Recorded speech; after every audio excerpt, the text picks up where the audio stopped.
help to me in organising this programme of events. Ladies and gentlemen, Gabriel Fitzmaurice. Thank you.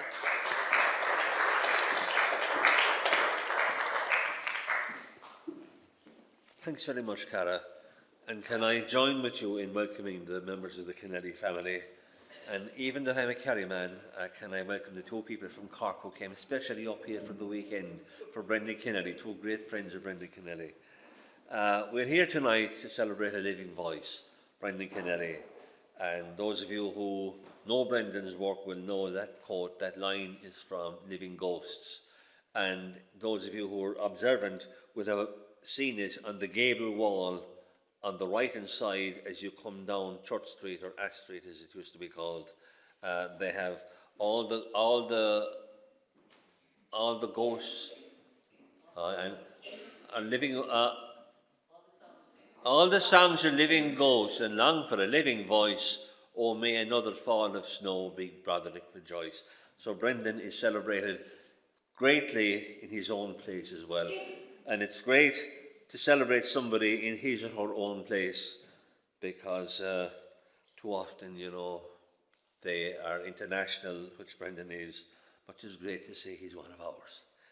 So tonight we have two distinguished lecturers, and before I introduce them to you, can I call my dear friend Sean McCarthy, who is a former president of the TUI, a great teacher.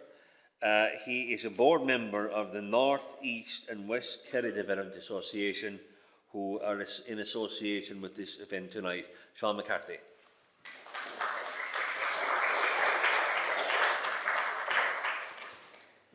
Thanks, Gabriel. North, East and West Kerry Development Company is a big title anyway, but it's an organisation set up to help further develop the social fabric of the area of East, North and West Kerry. And Eamon O'Reilly, the CEO, should have been here tonight, but he had a family commitment. And Jack Stack is the chair of that body, and he's from Tarbert, so there's a very strong local connection. Now, looking at in NEWKD, we talk about East Kerry, very close to Slieve Lucre, West Kerry with the Blaskids, and of course the Listowel area, all with a strong literary tradition. It was important, therefore, that the development company would recognise and encourage people to recognise that culture and the literary movement is as much a part of real development as all the other headings we take for granted when we're talking about development. And I think that it's important also that somebody like Brendan Kennelly, who was an exceptional person on a one-to-one basis in a lecture room, or even dealing with the public and the mass media, should be recognised. And that was noted straight away soon after he died. And you wonder why did it take us so long to arrange this event? Now, we were hoping that one particular person might give the lecture, and only for Gabriel, I think we might have managed that. So we were delighted that Declan is here, and that we look forward very much to his work. He's a pupil, a past pupil of Brendan Kennelly's, and more importantly, he's a friend of Gabriel's. So keep that in mind. So, anna asaram beansha, agus tam kinte gomig tainuf agus tarve going asan lecht shot nocht agus gomig der shachtene gemaging. Gemaging.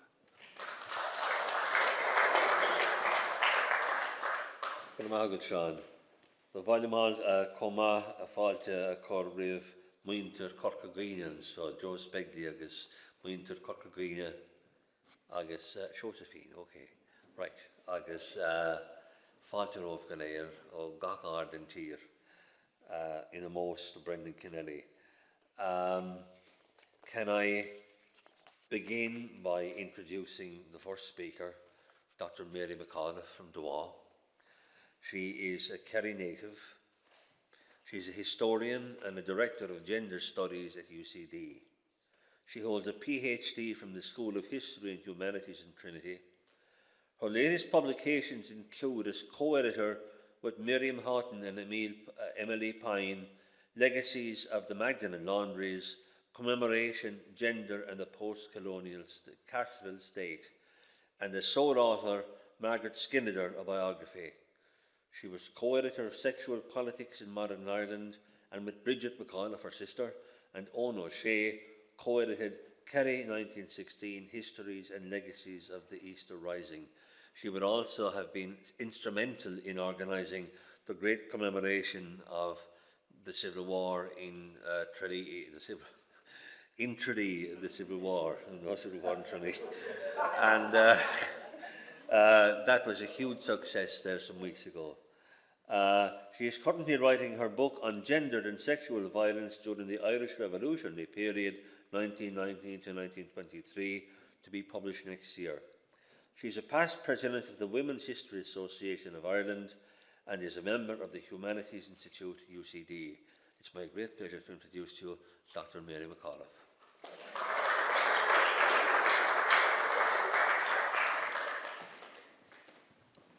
Thank you, Gabriel. And of course, the most important thing is I am the daughter of my mother, who's from Ballylongford. So I always have to mention Ballylongford. Thank you, Cara, and thank you everyone who organised this weekend for Brendan. It's marvellous to see his work being celebrated and talked about and looked at again. But I want to talk about it, Brendan, from the perspective of knowing him as his niece and goddaughter, and my second name is Brendan, it's Mary Brendan, and also somebody who's not a literary scholar, but who's always appreciated his work and has some sense, I think, of where that work came from.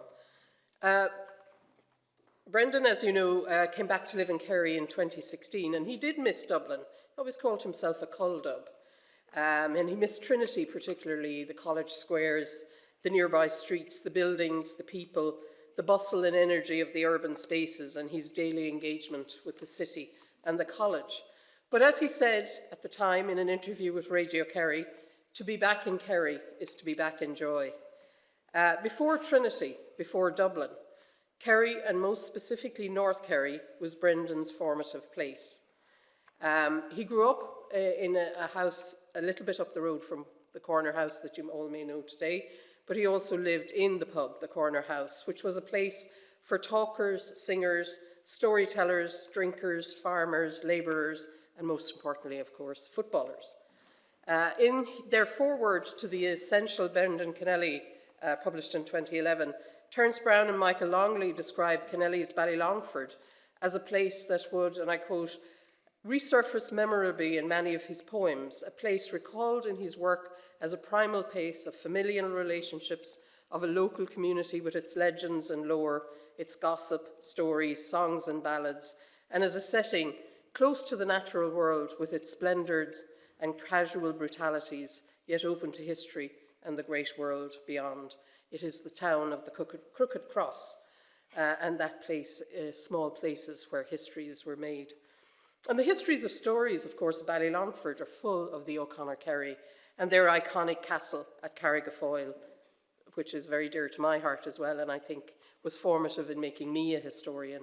And of course, Lislochton Abbey, the Elizabethans and the Cromwellians who destroyed their lands. And as local historian Patrick J. O'Connor wrote, the substantial ruins at Carrigafoyle form one of the most haunting scenes in Ireland, set between a foreground of causeway and estuarine mud and a wide background of island and estuary of land and sky. And these were the places, memories, histories and peoples that Brendan drew on for his first creative works. And indeed, these are the places, memories and histories that have informed, as I said, my own journey to taking history at Trinity and to becoming a historian. It was indeed through Brendan and my mother and other members of the family that I got to know about the O'Connors of Carrigafoyle.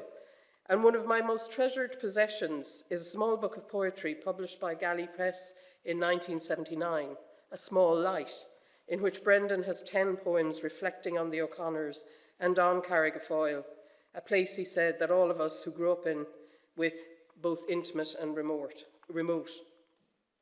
Here he brings it to life, as he writes, And forgive me, I don't have his way of reading his poetry, but I'll do my best. My castle is built on a small island, defended on the land side by double walls, the outermost having square flankers, the inner round bastions. Built in the infancy of the art of fortification, it is a pleasant place.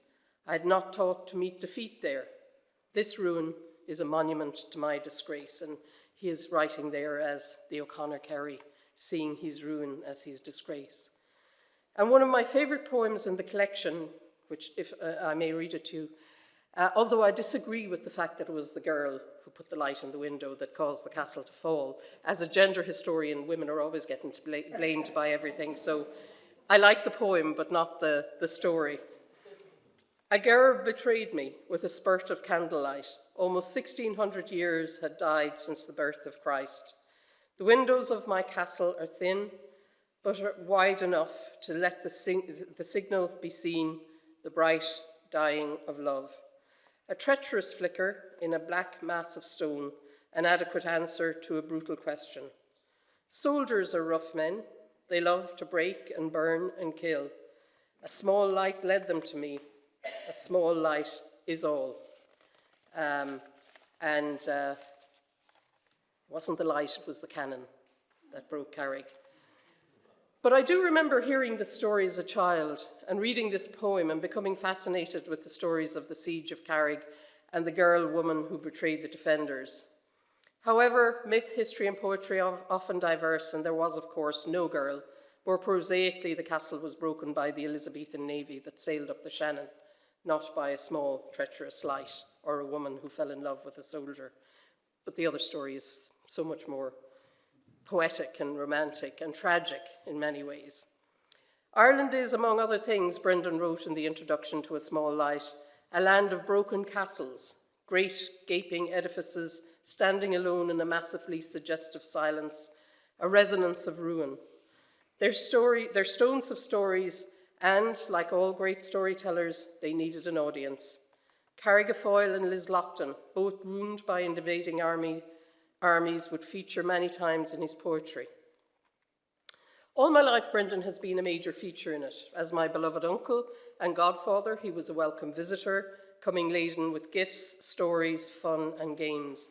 He could do a trick with his thumb, where he pretended to detach it from his hand, which amazed us all. He was a magical presence to us then, as he was for many people then and now. As I went on in school, and I now realise what a privilege it was to have a professor at English at Trinity College writing to me every couple of weeks with readings that were on our English curriculum, which of course he knew very well since it was Soundings, which had been edited by his good friend Gus Martin. And then I went on to Trinity, where it was always fun to hang around with him, and the occasional bit of money he gave me, of course, was always welcome, as any student would appreciate it. And I studied history under his great friend, Professor Jim Lydon, and Brendan was kept up to date on my progress, or lack of same, through Jim. Of course, I was aware of the demons that he struggled with and how that impacted on his physical well-being and his writing, and was so proud of him when he finally managed to conquer that particular one. He was also very public about this particular battle, and after many attempts managed in 1986 to quit the demon drink, although, as he often said, "I'm not cured, I'm a retired alcoholic, but I don't drink at all." And he found actual retirement difficult. He missed the engagement with students in the lecture hall and classroom. He loved being a teacher, and he was a gifted one. However, he developed his daily routines, including holding court in Limon Crep, where I, among so many, including expat Kerry people living in Dublin, would visit him at least once a week or more. Limon Crep is no more, but the memory of visiting with Brendan there remains. When he came back here, where the poetry began for him, near his home place, and in his car drives and rambles in the country with his remaining siblings and with his nieces and nephews, his conversation returned to the themes and to the people who first moved him to write, the histories and stories of people of his native village of Ballylongford. I believe that Brendan saw in these small places the stuff of life. I made my career as a historian on marginalised histories, especially those histories of women. Brendan often wrote of the marginalised communities, peoples in village and city. I was so proud recently, actually, to realise that he had written a defence of Joanna Hayes, for example, when the Kerry baby scandal broke out in, I think it was the Phoenix, or Hot Press, or one of them, but that he had said this was like a witch hunt. This was a woman who was being done down by church and state. And he was always ready to defend those who he felt needed defence. In my office, I have pieces of his work on my notice board. Along with the usual deadlines for grading exams and conference dates, I have begin, which inspires me always, especially the final lines. Something that will not acknowledge conclusion, insist that we forever begin. And I have these 4 lines, for which to me are much of what Brendan is about. And it's not in a book of poetry, it's in one of the 2 or 3 novels that he wrote. If life in little places dies, greater places share the loss. Life, if you like, may not be worth one passing game of pitch and toss, and yet a nation's life is laid in places like the Crooked Cross. He was a dedicated lecturer, as you'll hear this evening, public intellectual, prolific writer. He was inspiring and charismatic and a very popular contributor to radio and TV, most notably The Late Late. In 1983, when he published his great epic, Cromwell, Eileen Battersby wrote, as a dramatic dialogue about history, it proves a breakthrough stylistically and thematically. Kennelly was, she said, now confident in the epic form. He said himself, all my stuff is an attempt to write one poem to do with outsider consciousness, the consciousness of Cromwell, the consciousness of Judas, who was not only an outsider, but unforgivable. And the dramatised version of Cromwell was actually staged in London in 1991. After 30 years in Trinity, he did retire from his post in 2005, and in the new and selected poems published to sort of celebrate that and start the next phase of his life, he reiterated this belief in the need to open up to voices, writing in the introduction, some 40 years ago, I began to understand that poetry is a house of voices, that objects need voices as people, ideas, sorry, my paper is stuck, and the feelings need them. Furthermore, it is the damaged and the outcasts, the unforgivable, the unspeakable, who need voices most of all. Perhaps because they are the very voices, repulsive and horrific though they may be, that help us understand our own mysterious humanity, or lack of it. Listening to a voice means making a space in yourself, deepening your capacity to surrender to such things as difference, diversity, and memory, which are 3 strong sources of challenges and stimulation. As for his legacy, he said, I've written many poems, all through trying to write one poem. And if it lasts, as Kavanagh said, time will take care of it all. Thank you very much.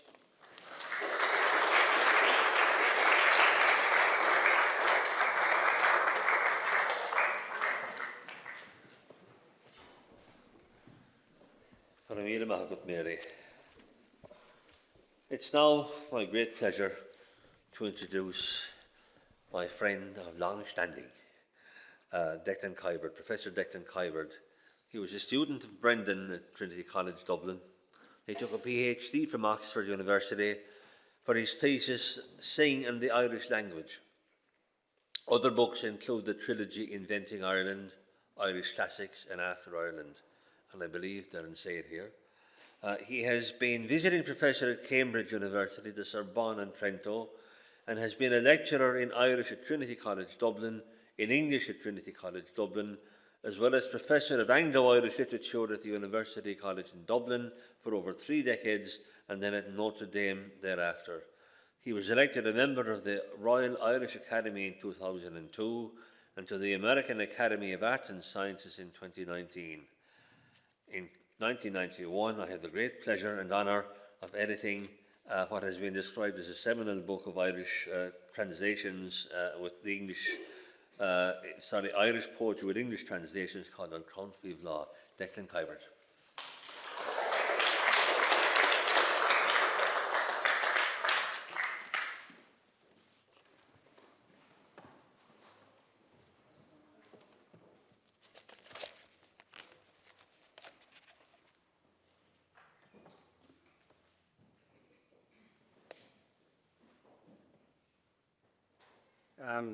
Dear Gabriel, dear Kennellys, and dear Kerry and Cork people, said he cautiously. I have brought my wife with me, who is from Ballyhyde. And when I first came down with her to Pat Flahav's pub, he stared at me for an hour and he said, "You're a girl now, come over to me. I've only one thing to say to you, marry an Irishman," implying that I wasn't. I then consulted my confessor, the Reverend Brendan Kennelly, on this topic. And he said, "Kiberd, did you have to go to the town of half-priests to find a wife?" The rest, as they say, is history. It is a great honour for me to be giving this lecture, and I do regard Brendan, among all the teachers I had, as the greatest. And I was lucky. I was taught in primary school by John McGahern and Donegal Kelleher, in secondary school by Michael Smith, the founder of New Writers Press, and eventually in Oxford by Richard Ellman, the great biographer in the 20th century. But of all the teachers I had, Brendan Kennelly was without any doubt the most inspiring. Now, I have to say to you, my first encounter with him wasn't person to person. It was actually, as I suppose it was for many people, on the radio. Someone asked him, "Is it true that a Kerry man can't answer a question without asking another?" And he said, "Who told you that?" He then went on to deliver what I used to call a Kennellyism. He said, "It is the business of the poet to ask questions and of the scientist sometimes to answer them." But he added with his usual vigilance, "There are actually no answers to any questions worth asking." Now, I had intended to study history, like the previous speaker, like Maurice Brick and many fine people in the room, but I was hooked by all this talk. And I had just read Patrick Farrell's book, Ireland's English Question, and in it he explained David Lloyd George's great theory that whenever the Brits solved the Irish question, the Irish changed the question. O'Farrell brought his book to a brilliant climax. He observed that the British were looking for an answer to the question, but the Irish were looking for something more subtle, a meaning to the question. And he wrote of the way in which Irish history had to go through the fast forward of the Easter Rising in the 20th century, which of course predicted the production of a welfare state, as an answer to a question that nobody had really yet asked. I knew the classic tragedy was full of plots in which a society imploded because somebody raced ahead like that and asked the one unaskable question, the one which might be implicit, but which, if put, would explode the whole social consensus. I was reading Ulysses at the time, which I had stolen from my father's collection of pornography in his bedroom wardrobe. It included books like Forever Amber and the Kinsey Report on Sexuality. And even though I understood very little of Ulysses, it too, like the Easter Rising, seemed to me an answer to a question which nobody had yet put. Now, my head was spinning with all these thoughts. The year was 1969, and the secondary teachers chose to go on an extended strike, which was the intellectual making of me and of my generation. Because Kennelly's lecture turned me back to literature, and I had the honour of being interviewed by him because I went in and sat the entrance scholarship exam at Trinity, which was something that very few Catholic schools did at the time, which of course made it easier to get a scholarship. And I had the honour of being interviewed by Brendan, who asked me if I got the award, would I take it? So I said, no question. I was also interviewed by Martin O'Kine that day, and I remember Brendan pointing at him and saying, I was born in a slate-roofed house. He was born in a house with thatch on the top. I had to go to Trinity College to hear this theorising about the difference of houses in the west of Ireland. But I asked him about his little radio joke about the status of the question. And he said, it's not just Kerry people who do that. He says, every man, woman and child in Ireland does. And then he pulled out a copy of Yeats's poems, opened it at Easter 1916, and asked me to read the final stanza. And he said, there are 4 key questions in that stanza. And he said, not one of them is answered. Each is suppressed by another, even more pressing question. Too long a sacrifice can make a stone of the heart. Oh, when may it suffice? That is heaven's part. Our part to murmur name upon name, as a mother names her child when sleep at last has come on limbs that had run wild. What is it but nightfall? No, no, not night but death. Was it needless death after all? For England may keep faith for all that is done and said. We know their dream, enough to know they dreamed and are dead. And what if excessive love bewildered them till they died? I write it out in a verse, MacDonagh and McBride, Connolly and Pearce. Now and in time to be, wherever green is worn, or changed utterly, a terrible beauty is born. So even Yeats couldn't answer one question without suppressing it by asking another. I told Kennelly that I thought this device of the suppressed question, so characteristic of Ireland in 1916 and the years after, seemed to be a central technique of Yeats. Either that, he agreed, or else he will end a poem on a question. What then, sang Plato's ghost, what then? How can we know the dancer from the dance? Was there another Troy for her to burn? So I was seduced. I thought, this is a man I could talk to for the rest of my life. And in truth, my 4 subsequent years in Trinity were among the happiest of my whole life. I can still recall Brendan Kennelly's arrival for his first lecture, surprisingly begowned and rather formal, but full of energy and sardonic wit.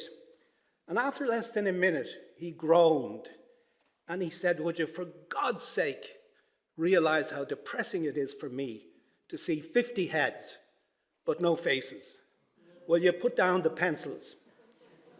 He said, if anything in this is worth remembering, you'll remember it in 2 days' time, and then you can write it down. It was a brilliant pedagogic point, and I'm quoting it now to my students when I tell them not to bring tablets or laptops into lectures, because a pencil also was a technology. And as Kennelly said, if you wrote down the sentence, you were distracted from the next 3 he uttered anyway as you were writing that sentence down. He once said to me, neither Christ nor Socrates nor Buddha wrote a book. They just relied on others to report on what they'd said. Now, Brendan Kennelly was nothing if not oral. His poetry is bardic in its urgency of utterance, and it's written, of course, to be recited. He once praised Walt Whitman for the style of writing of a man who is shouting to his friends across the street. The Gaelic poets had composed in darkness, of course, and that word would be hugely important to Kennelly. But I also think the underlying concept meant a lot to him, because in his own room in Trinity, which I visited from time to time, it was filled with mounds of books, and it was actually shrouded in semi-darkness. And in the opening lecture he gave, he praised Blake and Sylvia Plath for their sensitivity to the total meaning of a word. The realization that if we could only track the history of a word, we would know that every single word was once a poem. And it was this audacious commitment to the total meaning of words, carrying the sense of felt experience, that enabled him to write, I think in his early years, the greatest poem about the Irish famine, a subject so terrifying that few writers in Irish or in English attempted it. The historians appointed to write a book on it in the 40s took more than 2 decades to produce. And prose writers who dealt with it, like Carleton and O'Flaherty and Tom Murphy, did their best. But poets generally avoided this topic, lest they be accused, as Sylvia Plath once was, of appropriating the awful pain of others, in her case, that of the Nazi experience. But as she said, if a poet cannot speak of the unutterable, a point made in the introduction, who can? Well, Brendan Kennelly could. My dark fathers lived the intolerable day, committed always to the night of wrong. Stiffened at the hearthstone, the woman lay, perished feet nailed to her man's breastbone. Grim houses beckoned in the swelling gloom of monster fields where the Atlantic night fettered the child within the pit of doom, and everywhere a going down of light. And yet upon the sandy Kerry shore, the woman once had danced at ebbing tide, because she loved flute music, and still more because a lady wondered at the pride of one so humble. That was long before the green plant withered by an evil chance. When winds of hunger howled at every door, she heard the music dwindle and forgot to dance. Such mercy as the wolf receives was hers, whose dance became a rhythm in a grave, achieved beneath the thorny savage firs that yellowed fiercely in a mountain cave. Immune to pity, she, whose crime was love, crouched, shivered, searched the threatening sky, discovered ready signs compelled to move her to an innocent, appalling cry. Skeletoned in darkness, my dark fathers lay unknown, and could not understand the giant grief that trampled night and day, the awful absence moping through the land. Upon the headland, the encroaching sea left sand that hardened after tides of spring. No dancing feet disturbed its symmetry, and those who loved good music ceased to sing. Since every moment of the clock accumulates to form a final name, since I am come of Kerry, clay and rock, I celebrate the darkness and the shame that could compel a man to turn his face against the wall, withdrawn from light so strong and undeceiving, spancelled in a place of unapplauding hands and broken song. The famine had really reduced the people to silence in both languages, but Kennelly broke that taboo. And it's a painful lyric that begins with the blindness which afflicted so many predecessor poets, my dark fathers. Dark in the meaning of dowl, as well as everything else. But it ends with the memory of a blind man who sang with his back to the company at a wedding attended by the poet. A poet who had studied French in Trinity, including the play Fed, where a woman turns from the light and walks into the darkness, but as she goes, she is illuminated. I don't agree with people who say that Kennelly's poem is merely an account of the desolation of rural life. Certainly he captures the silence of the spaces left by the dead and the emigrated, the awful absence moping through the land. And I think he is perhaps referring to Malachy Horan's comment in the 1890s, when he said the worst thing wasn't even the poverty, because we had grown used to that, but because the famine left the people so sad in themselves. Kennelly once loaned to me a book by the American writer Mrs. Asenath Nicholson, Lights and Shades of Ireland, which suggested that if the famine had gone on very much longer, a wholly new language would have had to be invented simply to account for the world, a point indeed made by Primo Levi in his book about the Nazi death camps. Many details of the poem, the dead couple literally crucified to one another's bodies, perished feet nailed to her man's breastbone, came from a talk by Frank O'Connor about the famine, a debt Kennelly would repay in delivering O'Connor's graveside oration. But there were multiple images of desperation. For instance, Maria Edgeworth observed a woman too stupefied by despair and hunger to notice that the child which she carried on her back was already dead. Kennelly described the poem as an attempt to define my relationship with Irish history, and that would be carried forward, of course, as we've just heard, to his book on Cromwell. As I said, official historians had been incredibly reticent on this radioactive topic for decades, but Kennelly was more intrepid, and he was writing the secret history of the Irish people. But having registered the power of those distressing images, I feel one should also recognize a strange buoyancy in the rhythms which report the catastrophe, an almost Shakespearean sense that to survive such dire extremes and report them with clarity is a kind of triumph, if not exactly a consolation. It says in King Lear, the worst is not, so long as we can say this is the worst. Or as Kennelly's beloved Emily Dickinson, who had heard tales about the famine from her Irish serving girl, said, "To know the worst leaves no dread more." The light cast on the suffering poor is a harsh light, the intolerable day. So it's no wonder in one way that darkness seems redemptive, as well as somewhat wrong. It's a kind of balancing, epitomized, I think, by the loss of song in the central stanzas. and then its unexpected restoration at the end by the blind wedding singer. So the verb that governs that final stanza, I celebrate, is a strange kind of defiance. And the rhythms which report the suffering are, as I say, buoyant, as if they can somehow soothe the pain, somehow, by describing it so well. In Kennelly's hands, words were always the weapons of a disarmed and defenceless people, as we've already heard. And as Beckett would show in his own work, when Beckett won the Nobel Prize in 1969, it was remarked that his work showed that in the destitution of modern man, he acquires his elevation. That seems to me a brilliant description of what is achieved by Brendan Kennelly in so many of his works. And I think it explains his great poem. And this is the way to study Irish history, not necessarily as historians would study it. The style of the poem suggests a kind of hope, even as the subject is, of course, despair. Now, my subject today is Kennelly's process in his own poetry, particularly his work as a thinker. In the past year, his friend and publisher Neil Astley has brought together a fine collection of Kennelly's analysis of his own favourite poems. And I think it sheds an awful lot of light on his own work. For example, he observes about William Blake's poem, The Tiger, there are 14 unanswerable questions, packed into just 6 stanzas.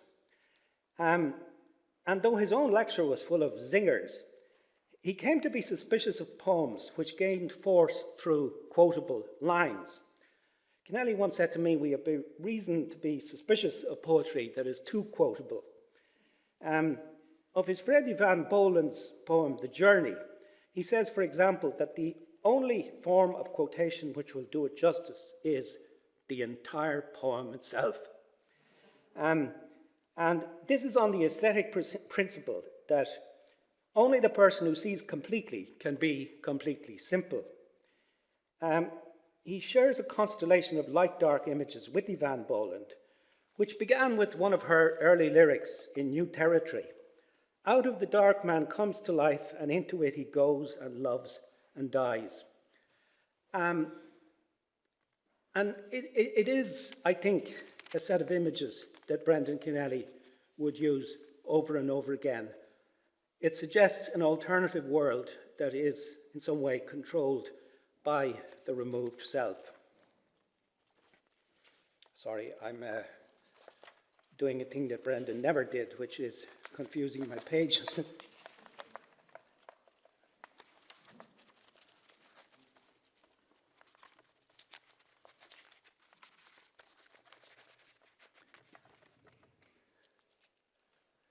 One thing I want to emphasize about all this, though, is in thinking of the poet as a thinker, that he never over-insisted on the first person singular, the I.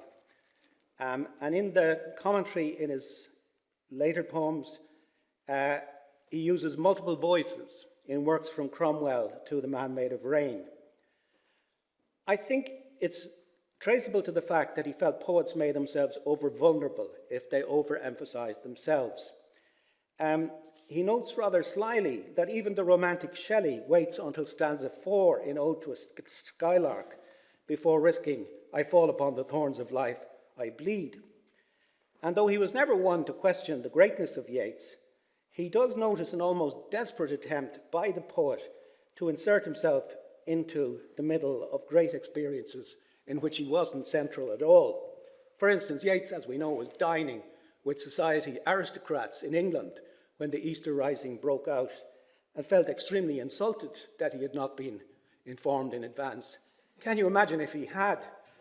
The whole thing would have been all over Dublin. There probably would have been no rising. But Yeats has to insist on his centrality. I have met them at the close of day. And he goes through all the modulations of his relation.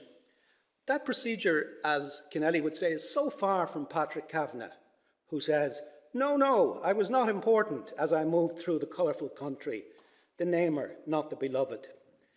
I think that Brendan Kennelly did have reservations about Yeatsian self-importance. He loved in lectures to repeat Kavanagh's aphorism, "There is nothing as dead or damned as an important thing."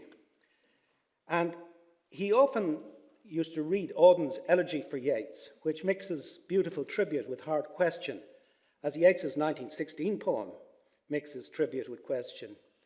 In my third year at Trinity, Kennelly spent a semester as a visiting professor at Swarthmore, where he was delighted to meet W.H. Auden and discovered that they both had a habit of getting up very early, at 5 a.m. or so, for roughly similar reasons, which have been hinted at already. Auden further charmed Kennelly by telling him that Yeats had a cold heart and a warm head, a mixture of discipline and a kind of wildness bordering on excess. Yet Kennelly also knew that Auden was an inspiration of so much that he admired in the work of his friend Derek Mahon. In the Astley commentaries, Kennelly puts himself in the tradition of Dean Llanachus, the poet obsessed with the lore of place, and a related love of intoning place names for the purchase they have on the speaker. He gives a beautiful example, Edward Thomas's poem Adlestrop, at which a train unwontedly draws up and makes the name of the place memorable forever, and other names too. And for that minute a blackbird sang close by, and round him mistier, farther and farther, all the birds of Oxfordshire and Gloucestershire. Kennelly knew that there was nothing more poetic than names. Whitman had remarked that the word Mississippi unrolls and unshoots in a sequence as mighty as the great river. And in the context of Thomas's poem, he remembered his Kavanagh. Naming these things is the love act and its pledge. So Oxfordshire and Gloucestershire fill out the final line with their sound music. Kennelly believed that places are most fully themselves in the early morning light. And that was why I think he loved to walk across Dublin early in the day, a city in which each suburb has the feel of a village, even a rural village. He once walked with me through Fairview Park, and he showed me a very bench on which he had fallen asleep one June morning.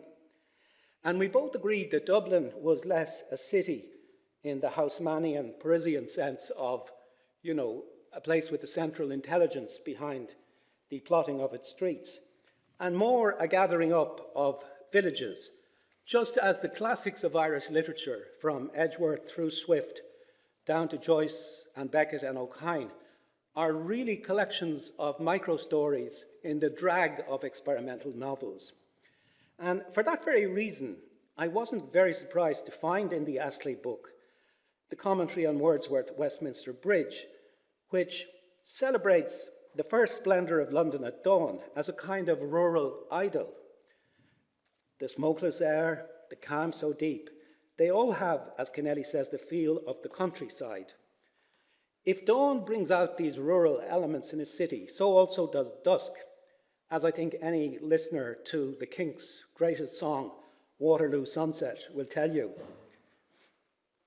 I think one of the most surprising influences on my dark fathers is probably Gray's famous Elegy in a Country Churchyard, which is, of course, another cry against rural poverty, with the rude forefathers of the hamlet standing in for my dark fathers, as this poem is also set in darkness.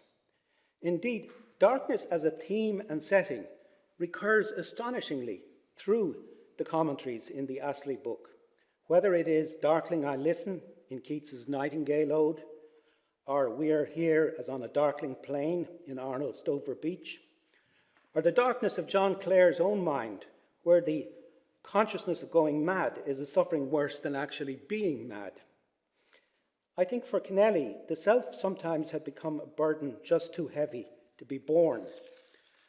And I think I was reminded of this once watching a rerun of an old programme in which he pleaded with Pat Kenny on the Late Late Show to cease questioning him and let him sit quietly in peace. No wonder he could emphasise with John Clare's poem, I am, yet what I am, no one knows or cares. That kind of feeling, the price of feeling a total sensitivity to the meaning of every word and sentence, can be a sensitivity that brings someone close to despair. And in more than one lecture through that Astley book, Kennelly insisted that the suicide of Sylvia Plath was less astonishing than the fact that someone of such total sensitivity was able to last so long and get out of bed every morning and write those wonderful poems. Kennelly found a similar sensitivity in Byron, whose darkness will turn everything by its bright flames to black, jarred lifelessness. And yet the dark for the poet may be his natural element. As I said, the bards composed in the dark. Tom Gunn in My Sad Captains calls them one by one out of the dark. And of course, Satan, who is the ultimate analogue for Cromwell in Kennelly's collection, Satan gets all the best lines in Milton's Paradise Lost. The dark is the zone of these dreams which seem absolutely real as you go through them, but then it becomes quite different when narrated in daylight language. Coleridge, whose Kubla Khan seems complete rather than fragmented when experienced, called that experience the stuff of sleep or dreams, and yet my reason at the rudder. So the day language is truth-telling. In the sense of, Joyce's Book of the Night had to be written by day. My sense of Brendan Kennelly, and I'm sure the family could comment much more authoritatively on this, is that for all his celebrity, he was an incredibly shy and even reclusive man. He was afraid of nothing and he was afraid of nobody. And as we have been told eloquently, he sided with outcasts. I remember once he attended the funeral of Charles Haughey, at which he read poetry from the altar. And I asked him why he found Haughey such a fascinating character. And he said, his solitude. What kind of a man buys an island on which to fortress himself from the world? I thought it was a really interesting idea. But then he wrote an essay, a whole page in the Irish Independent, extolling Haughey at the height of his disgrace, as a result of which I believed he received more than one postcard from Ballylongford suggesting that he not darken a door in the village again. Drinking, as we have heard, might be one form of the shy person's revenge. I think poetry is too. But Kennelly was always invested in ideas of self-protection. This gives, I think, a tremendous verve to his analysis of Andrew Marvell's poem, To His Coy Mistress. The coy lady is told that there seems enough time for her, but there really isn't. Devouring time will turn her long-preserved virginity to dust, even as the poet's lust turns to ashes. The grave's a fine and private place, but none, I think, do dare embrace. Now, this is a moment when I'd like to question Kennelly's analysis by quoting a poet whom he loved, but who's little known, A.D. Hope, the Australian, whose name was Alec, and he was known by his friends as Phallic Alec, because he wrote so much about sex. But this poem is his coy mistress to Mr. Marvell, and it's a kind of answer back to Marvell's poet, to his statements, so I'll read them to you. Since you have whirled enough in time, sir, to admonish me in rhyme, pray, Mr. Marvell, can it be you think you have persuaded me? Then let me say you want the art to woo, much less win my heart.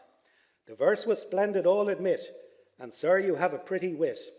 All that indeed your poem lacked was logic, modesty, and tact. Slight faults, and ones to which I own your sex is generally prone, but though you lose your labour, I shall not refuse you a reply. First, for the language you employ, a term I deprecate is coy. The ill-bred miss, the bird-brained Jill, may simper and be coy at will.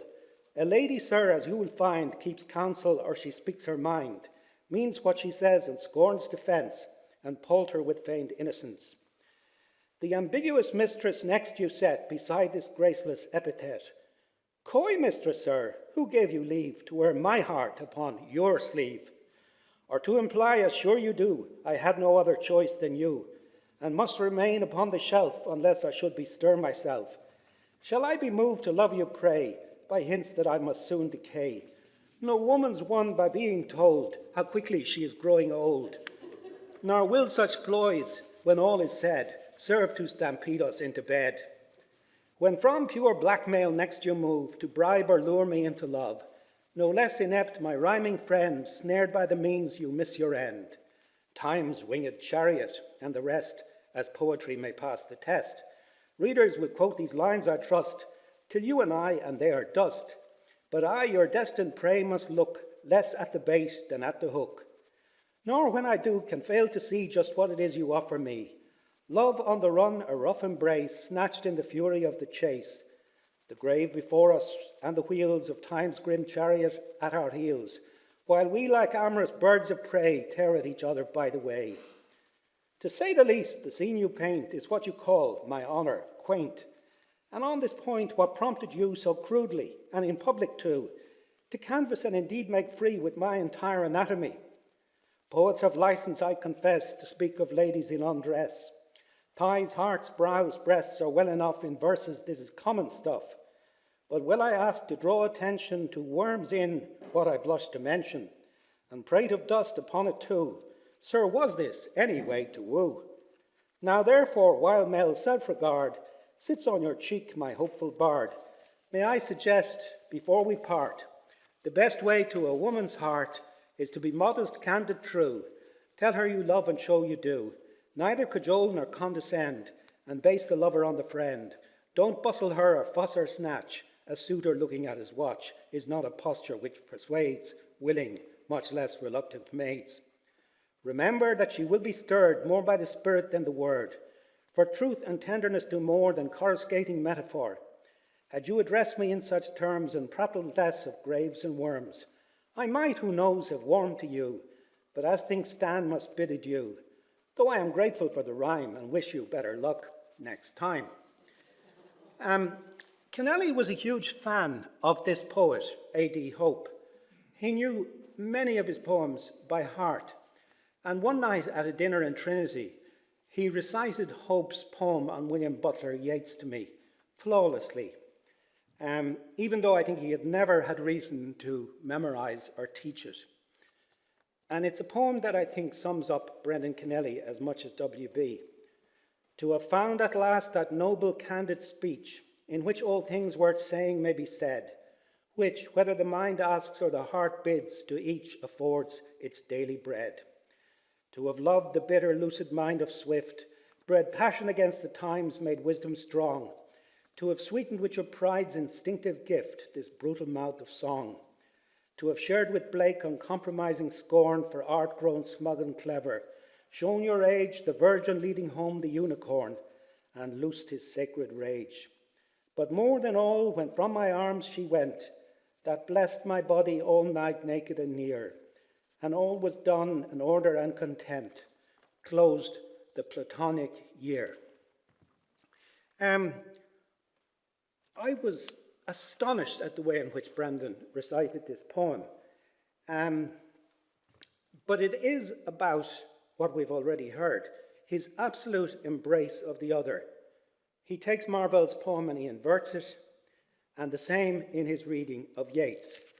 Because Kennelly believed in what is called the opposing self, that a truth in art is that whose opposite is also true. And the poet can not just contradict himself, but the social consensus. And that if you oppose the social consensus, you are more likely to penetrate through to its core than if you merely reflect it on the outside.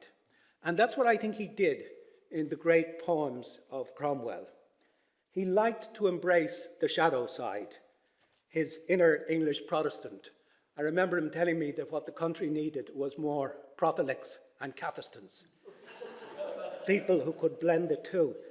And he based this on the thinking of Simone de Beauvoir, who had once said that people who think a man is in all things the opposite of a woman are simply neurotics.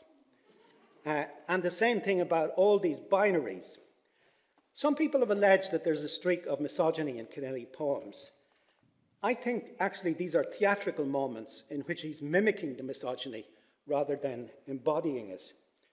I mean, after all, this is the Kennelly who spoke up for women, as we've heard in the case of outraged women of the 1980s, but also in the play Medea. Or in his essay on Ivan Boland, he knew that men had made the terrible historical mistake of asking women to live out on their behalf a femaleness that men were suppressing in themselves. And if you think about it, Yeats, Beckett, Joyce, all when they are confident in themselves in middle age, suddenly give voice to the female. Yeats in Crazy Jane, Joyce in Molly Bloom, Beckett in Winnie. And I think that is what Brendan Kennelly increasingly did in, say, his play Medea, but also in many of his poems. When he produced the Book of Judas, he was contacted by the actress Mia Farrow, who told him that she knew all about betrayal and what his topic meant. He understood that Yeats had put Maud on a pedestal to offload his feminine qualities onto her, and then he was compelled to face them and voice them as Crazy Jane himself. He also appreciated, Kennelly did, that the poet's life is an experiment in living. And it's an interesting word, experiment, because it suggests a scientific element about Yeats. Yeats was constantly being expelled from the Order of the Golden Dawn for questioning his visions. And Kennelly found a similar element in Keats, who was, of course, a medical student. He brought a cool self-analysis to all this kind of poetry. And I think it is connected with his recovery from alcoholism. He once said to me that being on the dry was horrible. He said it was as if everyone else was in the airport lounge about to fly, but you had to surrender your boarding pass and accept it as withdrawn. So that even at the height of his drinking, I think he could be a genius in the way he expressed the plight. The best lecture I ever heard on Louis MacNeice was actually given by Brendan Kennelly in Japan, and I know he must have drunk quite a bit before he gave it, but it's still the best lecture I heard on MacNeice. He knew the drinking had to stop, and stop it he did, and The Man Made of Rain is not only his response to the heart operation, but also, I think, to the drinking. His sense of humour, I believe, was unparalleled. We all know that he couldn't drive, but he was such a national treasure that he was asked by the Toyota company to appear in an ad, and with incredible honesty, he managed to square the circle by saying, "They tell me it's a great car, the Toyota." When my sister made the bad mistake of trying to get driving lessons in the Clontarf Driving School, which Brendan had already attended, she bumped into a lamppost, burst into tears, and said to Mr. Lanigan, "Am I the worst student you've ever had?" And he thought for a minute, and he said, "Not quite," he said. "There was once a professor from Trinity whom we had to ask to stop." Now, nothing daunted, Professor Kennelly devised a new ad, which you probably don't know about because it was never aired, in which he asked an American co-ed hitchhiking through the Connor Pass if she would like a ride.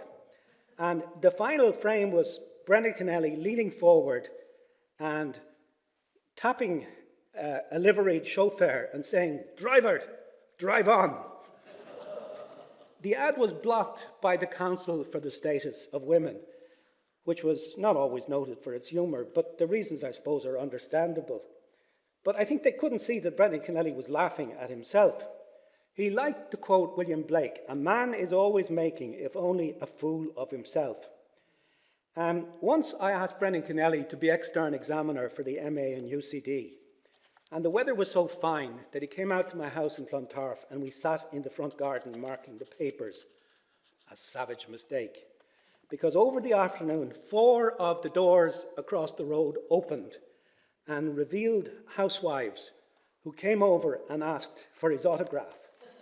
The man really was a legend, and he was someone who, well, as he said of his own gift, "It took me unawares and I accepted it." But we've heard it already.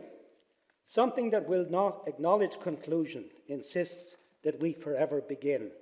Two of the housewives recited his own poem with him, and I thought, my God, this is, like rock music. Only people wouldn't know as many rock lyrics. So, it isn't just that the poems of Kennelly were known across the land. He was too.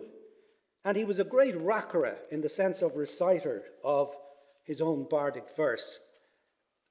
All those poems are part of an inner acoustic, which really are undetachable now from the way we hear his voice saying them. He once told Philip Roth a joke. A boy in Kerry goes to confession and tells the priest, I had thoughts about sex. And he's asked, did you entertain them? No, says the lad, but they entertained me. Now, the wily Philip Roth admitted he had once gone to confession in Connemara, and he said to the priest, I am living with a 24-year-old woman. And the priest, after a pause, said, is that a Jewish voice I am hearing?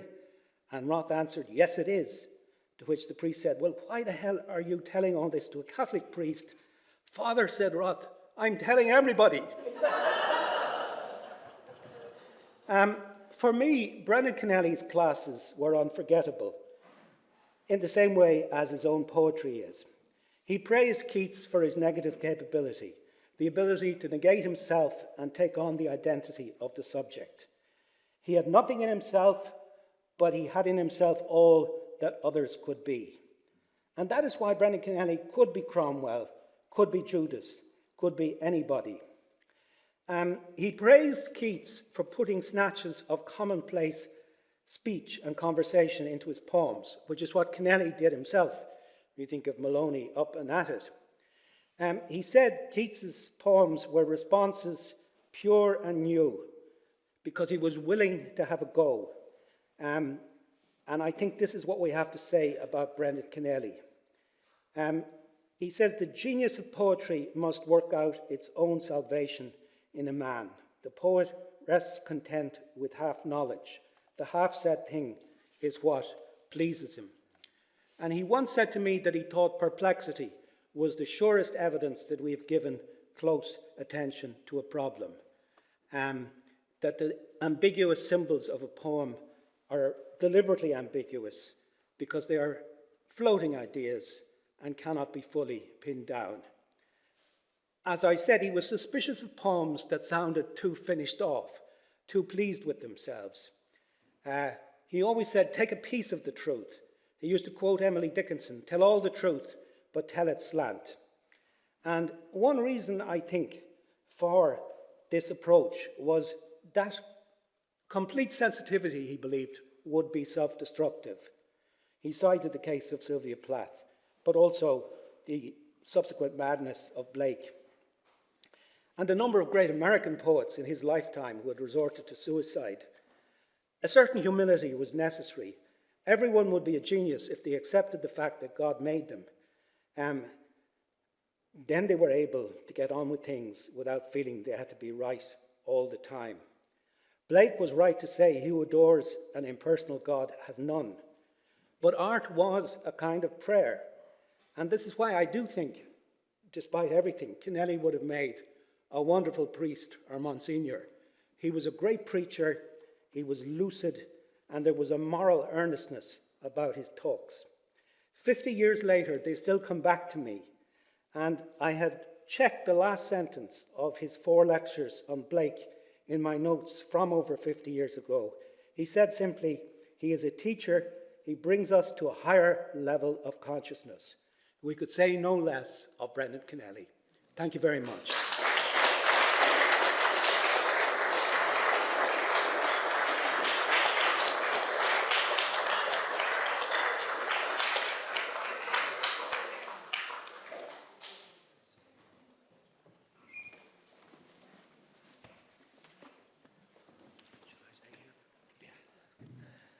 There's only one way of describing that lecture in the one word, wow.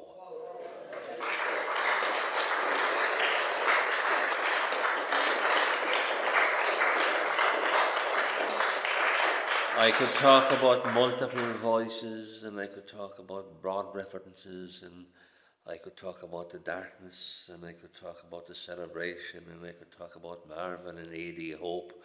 Wow, says it all.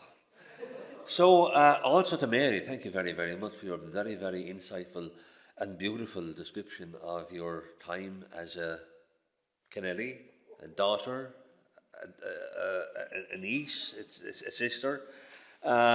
So would you like to join us here for a second, Mary, in case anybody would like to ask a question? Does anybody have a question to ask either Mary or Brendan? Or Brendan, Declan. No, I'm not Brendan. Not yet. Or yourself. No? He said it all. Yes. Yeah, I actually do think My Dark Fathers is the greatest poem, and it's because it's dealing with the unspeakable, which so many people dodged. And he wrote it early on, but I still think it's probably his best. I love those ones like Begin. I think there are a lot of wonderful poems, Getting Up Early. I also love Ivan Boland's tribute to him called The Flight of the Earls, which is where I lost my page. But it begins with a wonderful line, "Princes, they say, are seldom wise." And I thought it was a beautiful tribute to him by a fellow poet in Trinity at that time.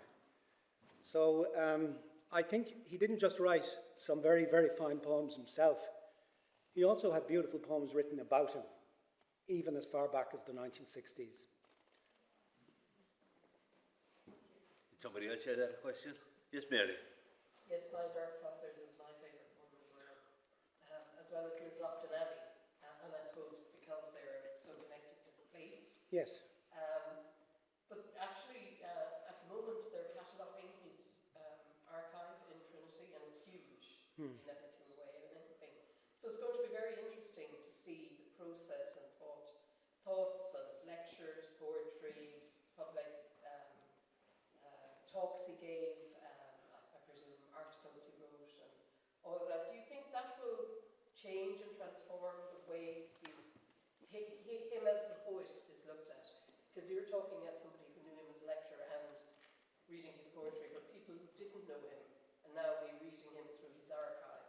Yeah, I think it will, because I think people, in some cases, did not take the intellectual content of his thoughts seriously enough.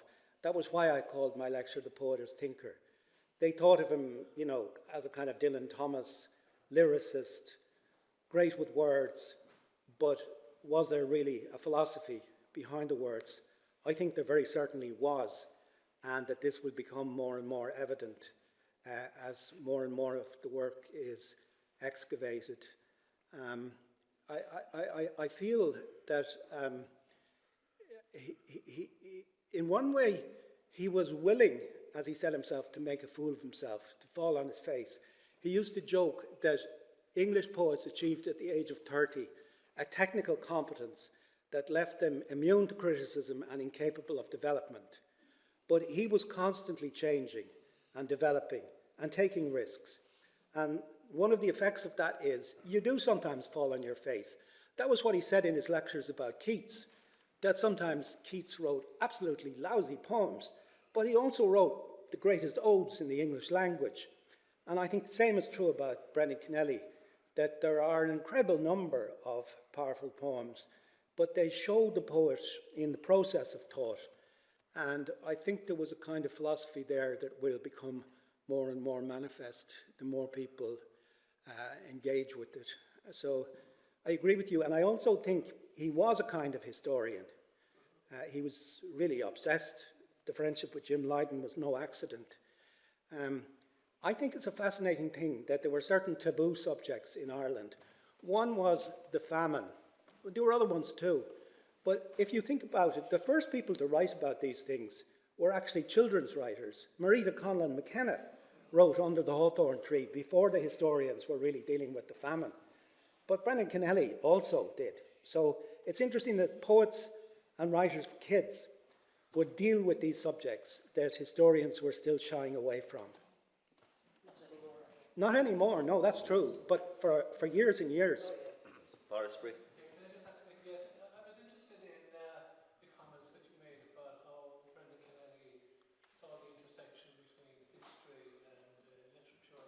And I'm just wondering when he came to write, for example, his Cromwell poems, he would obviously have to engage a lot with what historians have written about this subject. And I'm just wondering if, from his conversations with you or something, if he had any views about the way history interpreted its particular business, just the same way as he would have had certain views about poets, for example. Did he have strong views about historians and what criticisms? And I mean that in Yeah. general terms. Well, of course, in some ways, the more extensive writings about Cromwell came from people like O'Shuckru in much more recent times, even after Brendan Kennelly's poem. And there is an argument you could make that poems by Kennelly on these taboo subjects helped open up the subject for historians. But I think one of the things that impelled him to deal with Cromwell was the time he spent in England as a young graduate student, when he became very fond of the English working class and realised that they were not the enemies of Ireland, but their friends.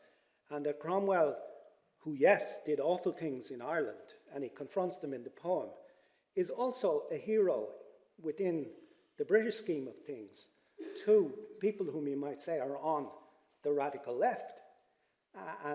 And this is a sort of paradox.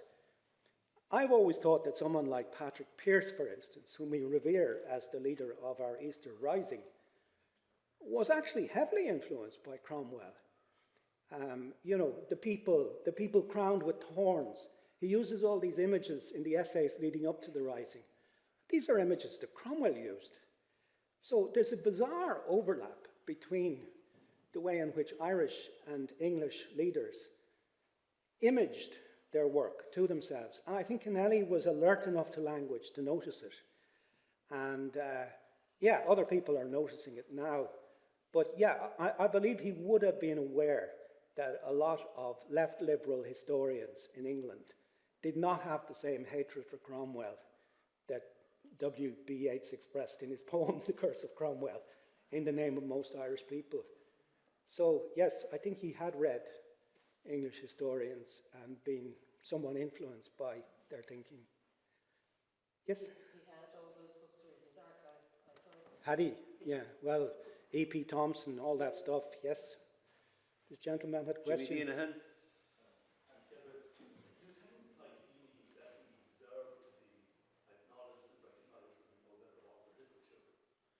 That he deserved it. Should have been recognised like he Nobel Award for Literature. He mentioned it to me on one occasion that Yeah. he would have liked it. Any writer would like a Nobel Prize, and anyone who says to the contrary is lying. If he had curated his work, maybe like others did, or others of his contemporaries like Heaney, Brendan wrote everything he wrote, went out. I know, yeah. Everything, it was all the best and the worst. He put it out. Yeah, he put it all out there. Far more, I mean, were perceived to be more intellectual and better, whereas Jimmy can say, Yeah. Kennelly was the more complete poet. Well, that is true, but that's part of the point I was making a moment ago, that he produced so much and he did not care about making a fool of himself or landing on his face once or twice. I think there was a lot more, if you like, quality control, to borrow your idea, exercised by someone like Seamus Heaney. He kept the poems for a while before he put them out. But look, I've always thought, since you're raising the question Mr. Deanahan has raised, probably Brian Friel wrote at least 5 great plays in the English language. I think Arthur Miller probably wrote only 2. Arthur Miller got the Nobel Prize. Brian Friel didn't. This thing is a bit of a lottery, isn't it? And a lot of it is a bit like ministerial cars. If Ireland has got like a couple of Nobel Prizes, even if you produce Shakespeare, he's not going to get a Nobel Prize. Look who didn't get the Nobel Prize. James Joyce. I mean, the greatest prose experimentalist of the 20th century, but he was regarded as a dirty writer. So I think in a way, the Nobel Prize, yeah, it's a great recognition. It's also a bit of a cross to bear.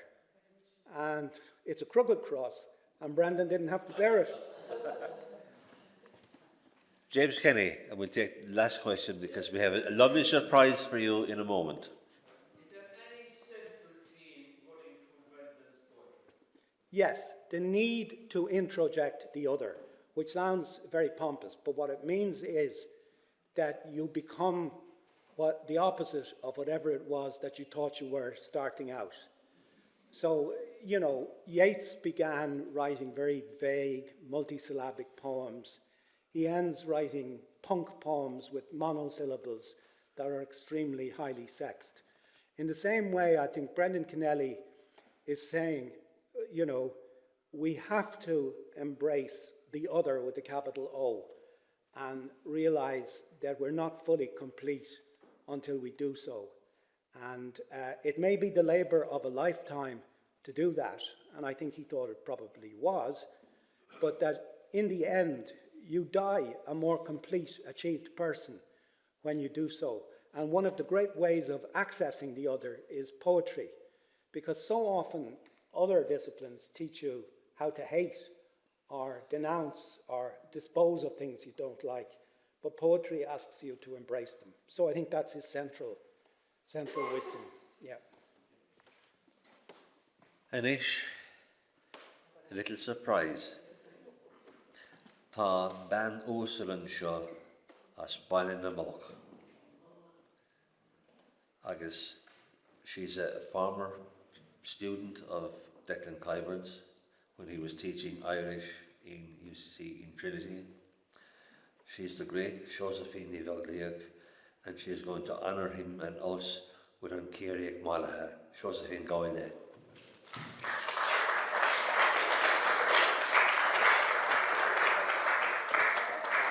I had the privilege of knowing Brendan socially for about 4 years, and Manny's a story I couldn't repeat. So I just thought the Kerry Writers would be a good song to sing for him, which means the bold, undaunted Kerryman. So I think that sums him up, yeah.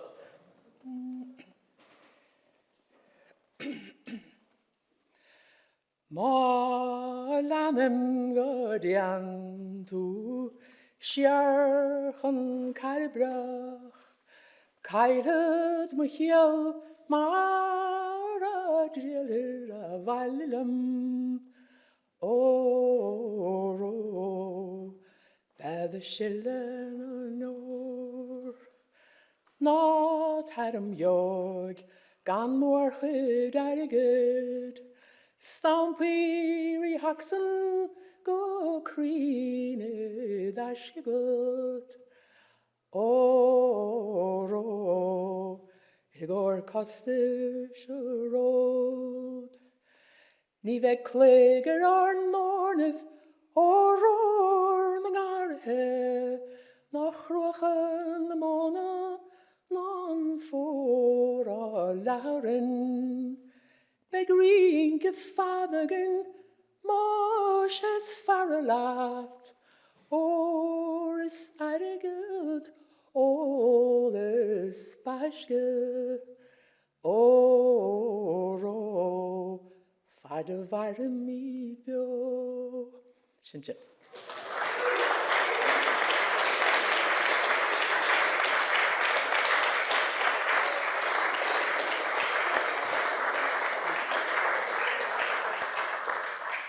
Got a meal in Josephine. Got bean and this got blaster. Well, Klaus and Iha got a meal in us talked. It was great to have you here. Thanks to the Kennelly family and to the people from Cork and Cork Green and everywhere else. And to just everybody for coming.